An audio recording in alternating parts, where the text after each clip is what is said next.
Arsobispo sa Sugbo miangkon nga mas gamit ang mga habal-habal sa publiko labi na sa Bukidnon dapit nga dili maabot na sa mga sakyanan. Samtang gitataw sa LTFRB gawa sila mahimo gawas lang sa pagpatuman sa mando sa Korte Suprema. Si Luan Mirondina sa report.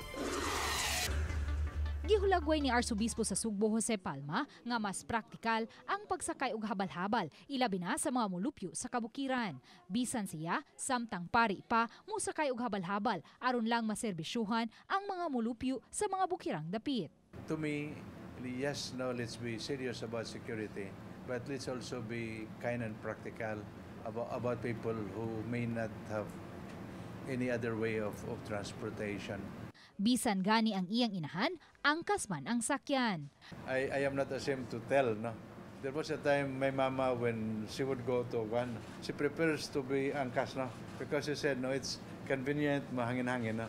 Misimpatiya usab si Direktor Eduardo Monte Alto Jr. sa Land Transportation Franchising and Regulatory Board sa kahimtang karon sa mga habal-habal ug angkas driver. Apan iyang giangkon nga wala sila'y mahimo kay gimanduan usab sila sa Korte Suprema sa pagpatuman sa kamanduan nga nagdili na sa paggamit sa motorsiklo sa pagpamasahero.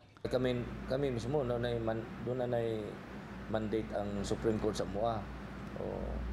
Neglect of duty naman. Kongreso lang ang makatubos karon sa mga habal-habal ug angkas driver pinaagi sa pag-usab sa balaod nga nagdili sa motorsiklo nga gamiton sa pagpamasahero.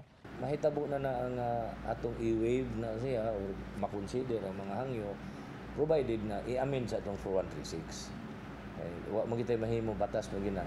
Luan Mirondina, Balitang Bisa.